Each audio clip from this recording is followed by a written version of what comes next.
Okay, so you sent over a whole bunch of stuff on the Johor Bahru floods. Um, News reports, some pretty in-depth articles, even geological surveys. It's a lot.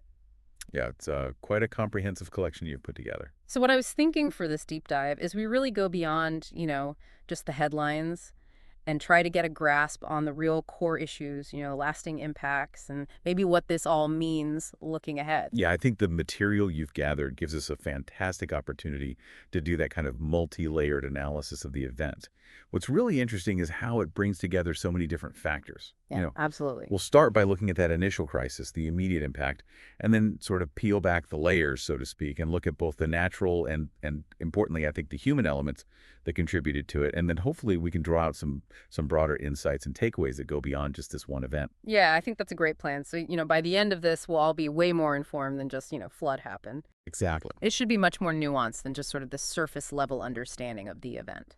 Okay, so let's dive right into that initial crisis then. The rainfall from the Northeast Monsoon, it sounds like it was just massive, like unprecedented levels, right? Yeah, it was really an extraordinary amount of rain in a very short period of time. And that obviously pushed the Skudai and Tibrau rivers way beyond capacity. Exactly. Those were the two main rivers that were affected. And, when you get that much water coming down that quickly, it's bound to overwhelm the system. Yeah, and the areas that really bore the brunt of it, the Skudai Tampoi, Kampong, Melayu Pandan, Tamat, Pelangi Indah. Yeah. I mean, the reports say that the water levels were high enough to submerge adults. Yeah, I mean, that really gives you a sense of the scale of the flooding we're talking about here. Absolutely. Like it's not just, puddles on the street. This is serious. Exactly. And when you have those kinds of water levels, it's not just about inconvenience. It's about, real danger to people's lives and property. Right. And of course, then the knock-on effect is that the infrastructure is just crippled. I mean, the Tibrau Highway, Mm. the Skudai Highway, the past Gudang Highway, they were all basically impassable. Yeah, the reports described a city that was essentially paralyzed. Movement was incredibly difficult, and that has huge implications for, emergency services, for people trying to get to work, for, any aspect of daily life that relies on transportation. It's like everything just grinds to a halt, right? Yeah, exactly. It throws everything into chaos. And some of the anecdotes I read were just crazy, people stuck in traffic for 4 hours. And I Okay. even saw someone online joking about needing to trade their car for a boat. Yeah, I saw that too. It's kind of a dark humor, but it does highlight the absurdity of the situation, Yeah. when you're suddenly living in the place where boats are more practical than cars. Yeah, absolutely. It really brings it home, what people were dealing with. And then you think about like, okay, so the roads are flooded, everything's jammed up. But what about the kids trying to get to school? Oh yeah, absolutely. I mean, the situation at Funyu High School, it was just insane. They said school buses were taking up to 7 hours to get the kids home. 7 hours. That's unbelievable. Imagine being a parent, you're at work, you're expecting your kid to be home, and they're just stuck on a bus for 7 hours. And not knowing, you know, are they safe? Is everything okay? It's a nightmare scenario for parents. Oh, absolutely. And then they started canceling the school bus services. So then you've got parents scrambling to figure out how to get their kids to and from school. It's just adding to the chaos. Yeah, it's like a ripple effect. Yeah. One problem creates another and it just spirals outwards. And on top of all of that, you've got a huge number of people who are directly affected. Their homes are flooded. The initial numbers were like over 11,000 people from more than 3,000 households were displaced. Yeah. And while thankfully that number did come down, you're still talking about thousands of people who had to leave their homes and seek shelter elsewhere. And it sounds like Johor Bahru district was hit the hardest with a huge number of relief centers set up to accommodate everyone. Yeah. I mean, it's clear that this was a major disaster that affected a significant portion of the population. So what really stands out to you about those initial impacts? I think what's most striking is just the breadth of the disruption. It's not just about flooded homes. It's about the disruption to transportation, to education, to people's livelihoods. I mean, it really touches on so many different aspects of daily life. Yeah, and I think the materials you sent really highlight how those initial impacts then start to create these wider ripple effects throughout the economy and the whole social fabric of the area. Exactly. It's not just contained to the immediate crisis. It has these much broader consequences. Like, for example, the decline in Singaporean visitors, that seems to have had a really direct impact on a lot of local businesses. Oh, absolutely. I Yeah. mean, you think about it, Singaporeans are a huge part of the economy in Johor Bahru. They come over for shopping, for dining, for entertainment. And when that flow of people is disrupted, it's going to have a big I impact. mean, car washes reported like an 80% drop in business. That's huge. That's massive. And it wasn't just car washes. Restaurants and hotels were also reporting significant falls in revenue. I mean, they rely heavily on that tourist traffic. Right. And so when that's gone, it's like a huge chunk of their income just disappears. Exactly, and that can have a really devastating impact on those businesses and the people who work there. And it's not just about the established businesses either. I mean, the impact on the Ramadan and Hari Raya bazaars was particularly tough, right? Oh, yeah, absolutely. Those bazaars are a major source of income for a lot of families, and to have them disrupted right before a major festive season, that's a huge blow. We're talking about hundreds of vendors across all these different locations in Johor Bahru and Kota Tinggi, the Dato on Riverside Square, Jalan Lilia 3, Pandan Kampung, Pasir Tebro, Tamandaya, and the Kota Tinggi Hari Raya Bazaar all affected. Yeah, and for many of these vendors, this is their primary source of income. So it's not just about losing a few days of sales, it's about losing a significant portion of their annual earning. Right, it's their livelihood. Exactly. And it really highlights how these kinds of events can disproportionately impact the most vulnerable parts of the economy, those who are already struggling to make ends meet. Yeah, absolutely. And it's something that's often overlooked in the initial reporting. The focus is on the immediate damage and the disruption, but there are these longer-term economic consequences that can be really severe. Yeah, it's important to consider those ripple effects and how they can impact communities long after the floodwaters have receded. Okay, so thankfully there was an official response aimed at trying to, ease some of that burden. The state government allocated a pretty significant amount of funding, over 11 million ringgit. Yeah, that's a substantial amount of money, and it seems like it was directed towards providing some much-needed immediate relief to those who were most affected. Yeah, the 3,000 ringgit per registered household head at relief centers, that was really helpful, especially since it was distributed before Hari Raya. People were already struggling, and then they had the added expenses of the holiday season coming up. It's exactly. Providing that kind of financial assistance quickly is absolutely crucial in the aftermath of a disaster. It allows people to start to rebuild their lives and cover those immediate costs. And it sounds like there was a good level of cooperation between the different agencies involved, like ENA, DMA, MAIJ, the local authorities, and PKPJ. Yeah, seems like they were working together to try to ensure that the aid was distributed effectively and that people were getting the support they needed. And thankfully, they didn't forget about the bazaar vendors. They also received some financial assistance. Yeah, there was a one-off payment of 500 ringgit for 441 vendors under MBJB and MDKT, which would have provided some much-needed relief. And they waived the fees for the Hari Raya bazaars under 9 local authorities, including MBJB, the Iskandar Puteri City Council, and Pasir Gudang City Council. Right, so for those vendors who were able to continue operating, at least they wouldn't have the added burden of those fees. And from what I read, it sounds like the Johor Menteri Besar Datuk on Hafiz is really taking a strong stance on preventing future flooding. He's talking about zero tolerance for delays and holding people accountable. Yeah, that's a really encouraging sign. It suggests that the government is taking this seriously and is committed to finding long-term solutions rather than just quick fixes. Yeah, and he didn't just talk about it. He actually went out and visited the relief center at Sekolah Kebangsaan Pulai Indah, and he was out with officials assessing the river conditions. That kind of on-the-ground leadership is really important. It shows that he's not just sitting in an office somewhere. He's actually out there seeing the situation for himself and talking to the people who are affected. Absolutely. It sends a really strong message that he's engaged and that he's committed to finding solutions. Exactly. It gives people hope that things will improve. Okay, so that's the immediate crisis and the response. But now I think it gets really interesting because we need to start unpacking the reasons behind this flooding, beyond just the heavy rainfall. Right. We need to dig deeper and understand the underlying causes. And it seems like there's a mix of natural and human factors at play. But the human influence seems particularly significant, right? Oh, absolutely. Yeah. The evidence suggests that human actions have played a major role in exacerbating the flooding. So let's start with those then. This whole thing about straightening the Skudai and Tebrau rivers. I mean, the fact that places like Timan Tempoi Indah and Taman Tempoi Utama were built on what used to be river meanders, that sounds like it's got some pretty big consequences for how the water flows. It absolutely does. You see, when you straighten a river, you're essentially creating a much more direct and rapid pathway for the water to flow downstream. So it's like taking the scenic route versus the highway, right? Exactly. And while that might seem more efficient in some ways, it actually significantly reduces the river's natural capacity to absorb and hold excess water during heavy rainfall. So those bends and curves in the river, the meanders, they're not just there for decoration. No, not at all. They actually serve a really important purpose.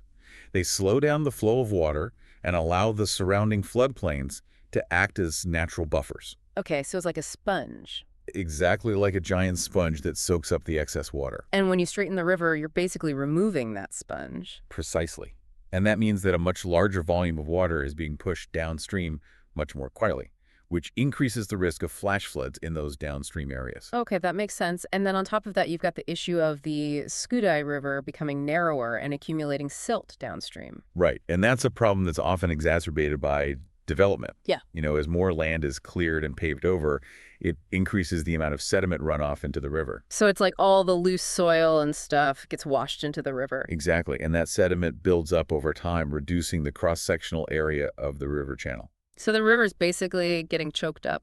In a way, yeah. And Yeah. when that happens, it means that the river can physically carry less water, which again increases the risk of flooding. And the aerial images from 2001 to 2024 reportedly show this happening really clearly. Yeah, those images provide pretty compelling evidence of how human actions have impacted the river system over time. So it's not just speculation, it's like we can actually see it happening. Exactly. And that's really important because it helps us to understand the scale of the problem and the urgency of finding solutions.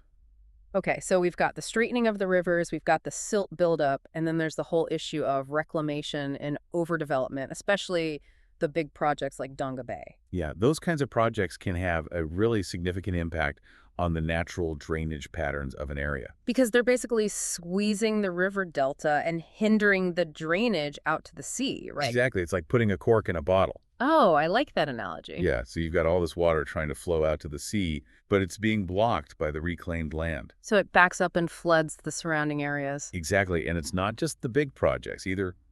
Even smaller scale urban planning decisions can contribute to the problem. Well, for example, in some areas, they've simplified natural tributaries into basic drains, which can actually worsen flooding by channeling water too rapidly into concentrated areas. Okay, so it's like taking all these little streams and creeks and turning them into concrete channels. Right, and while that might seem like a good way to manage water flow, it can actually backfire because it doesn't allow for the natural absorption and slowing down of the water that you get with a more natural system.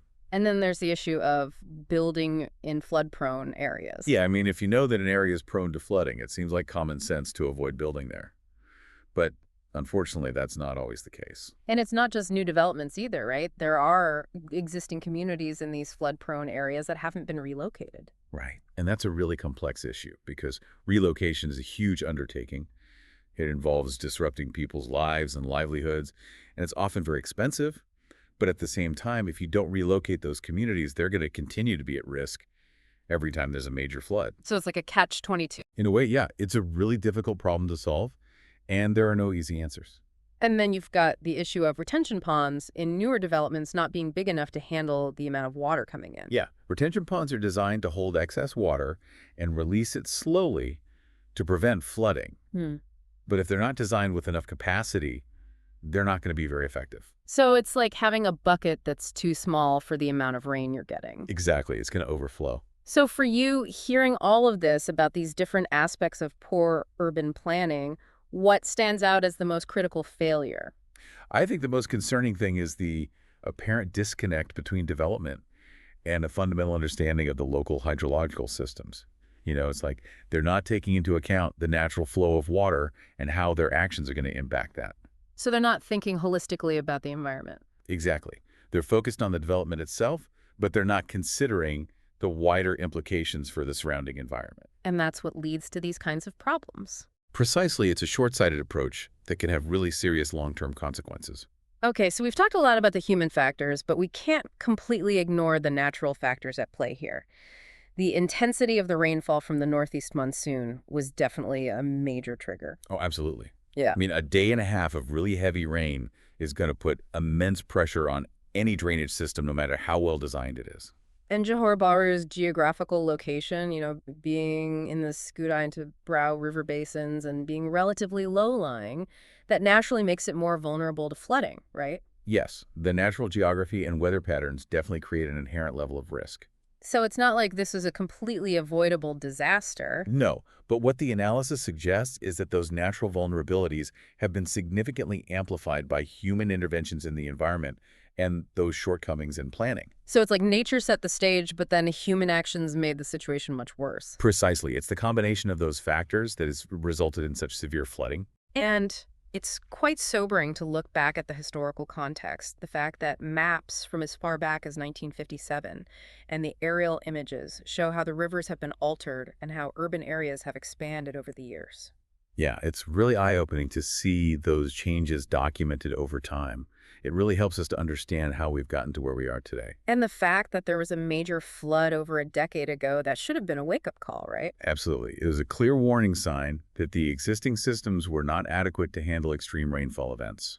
But it seems like not enough was done to address those underlying issues. Yeah, unfortunately, that's often the case. It's easier to focus on the immediate crisis, and then once the waters recede, people tend to forget about the long-term risks until the next disaster strikes. And the problem is that with increasing urban sprawl and car ownership, the situation has only gotten worse. Exactly. More development means more concrete, which means less ground absorption and more runoff, and more cars means more congestion, which makes it harder for people to evacuate and for emergency services to get through. And then there's the interesting observation that Singapore, just across the causeway, remained largely unaffected during the same rainfall event. Yeah, that's a really intriguing point, and it raises questions about the potential differences in urban planning and flood management strategies on either side of the border. So it's like maybe Singapore is doing something right that Johor Bahru could learn from. Possibly. But it's important to avoid jumping to conclusions. We need to look at the specific factors involved and understand the different approaches that have been taken. Right. It's not about pointing fingers. It's about trying to identify best practices and learn from each other. Exactly. And that's how we can hopefully prevent these kinds of disasters from happening again in the future. Okay, so I think the main takeaway here is that the Johor Bahru flood was definitely not just a natural disaster. I think the evidence very clearly points to that. It was a combination of factors, but the human influence seems to have been the primary driver. Yeah, I would agree with that assessment. The poor urban planning, the alteration of the natural river systems, the overdevelopment, the inadequate attention to things like silt accumulation and development in flood-prone areas, all of these things played a role. And the worrying thing is that if those fundamental issues aren't addressed, we're likely to see similar or even more severe disasters in the future. Especially with urbanization continuing at such a rapid pace. Exactly. More development often means more risk, unless it's done in a way that's sensitive to the environment and takes into account the potential hazards. So it's not about stopping development altogether. It's about doing it in a more sustainable and resilient way. Precisely. It's about finding a balance between human needs and the health of the environment. And the recommendations that came out of this are all about addressing those underlying issues, right? Things like strengthening flood defenses through river dredging and increasing retention areas. Yeah, those are crucial steps because they help to increase the capacity of the river system to handle excess water. And then there's reevaluating the urban planning to avoid construction on former riverbeds and to make sure that relocation is done responsibly. Right. We need to stop building in areas that are known to be at high risk of flooding. And if Uh-huh. we do need to develop in those areas, we need to make sure that it's done in a way that minimizes the risks. And then there's limiting overdevelopment and reclamation to protect the river ecosystems and the natural drainage patterns. Exactly. Those ecosystems play a vital role in regulating water flow and absorbing excess water, so we need to preserve them. And finally, there's improving the emergency response, particularly for schools. Yeah, that's a really important point because schools are often located in vulnerable areas and children are particularly susceptible to the impacts of flooding. So it's about making sure that there are clear evacuation plans in place and that the schools have the resources they need to respond effectively. Precisely. And it might even involve considering temporary school closures during extreme weather events to ensure the safety of the students and staff. Yeah, that's a really good point. I hadn't thought about that. It's something that more and more schools are having to consider as climate change brings more extreme weather events. Okay, so we've got the recommendations, but it's important to remember that while the immediate financial assistance and the waiving of fees are really helpful in the short term, They're not a long-term solution. Exactly. It's like putting a Band-Aid on a broken leg. Right. It might make you feel a little bit better, but it's not going to fix the underlying problem. We need to address the root causes of the flooding if we want to prevent it from happening again. So it's like treating the symptoms versus treating the disease. Precisely, short-term aid is essential for recovery, but long-term resilience requires tackling the systemic issues that made the area so susceptible to flooding in the first place. So as we wrap up this deep dive, I think it's clear that understanding what happened in Johor Bahru requires us to look beyond just the weather. Absolutely. It's a complex situation where natural events have intersected with significant human modifications to the environment and those potential shortcomings in planning and governance. And I think it really underscores how crucial it is to think about how our decisions about development and land management impact our vulnerability to these kinds of disasters. It's a powerful reminder that we can't just ignore the natural world. We need to work with it and respect its limits. Yeah, and that leads to a really crucial question for all of us to consider, given the significant role that human actions have played in this situation. What responsibility do we have to reevaluate our approaches to urban development and environmental management to prevent these crises from happening again? That's the big question, isn't it? It's not just about Johor Bahru. It's about every rapidly urbanizing region that's facing similar pressures from climate change and development. It's about our long-term sustainability and resilience in a world that's becoming increasingly unpredictable. Exactly. We need to start thinking about how we can build cities that are not just economically successful, but also environmentally sustainable and resilient to the challenges of the future. That's a really powerful thought to end on. I think it's given me a lot to think about. Me too. It's been a really fascinating deep dive. Thanks for taking the time to go through all this with me. I think it's given us both a much more comprehensive understanding of what happened in Johor Bahru. Yeah, I think so too. And hopefully you'll help us all to make more informed decisions about how we manage our environment in the future. I hope so. Thanks again. You're welcome.